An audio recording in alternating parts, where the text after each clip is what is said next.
This is my last review sa Huggies Medium.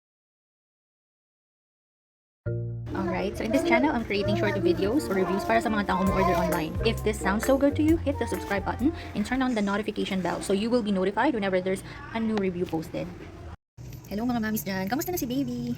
Siguro naghahanap ngayon ng diaper na best for your baby. If yes, this video is for you. So if you haven't watched my previous review, medyo nakailang try na ako ng diaper. May Moose Gear, Pampers, EQ Economy, EQ Dry, EQ Colors. Pero nag-stick ako sa Huggies. Naging suki tayo ng Huggies Magic Comfort. Bakit ba kasi? This is my last review sa Huggies Medium. Last muna to Huggies Medium.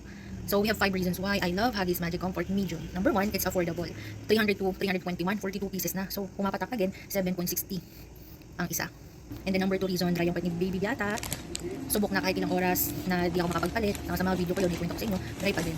So that's really happening into many times nangyayari yun. And number 3, di nagkaka-rash si baby.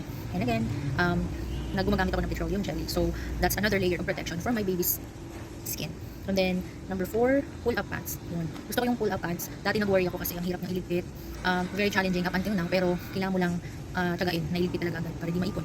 Na, yun. Kasi yung pull-up pants, mas secure siya sa baby. Lumilikot. And then number 5, priority delivery kay Lazada and free shipping. Pwede mo pang gamitin yung rebates tapos may mga cashback pa, diba? Saan ka pa? Pag in-order mo ngayon, bukas nandiyan na. Alright, so medyo naging problema ko kasi lately, nagli-leak na yung medium. Kasi super dami na ng popo ni baby Piata. Andito sa tabi kasi baby.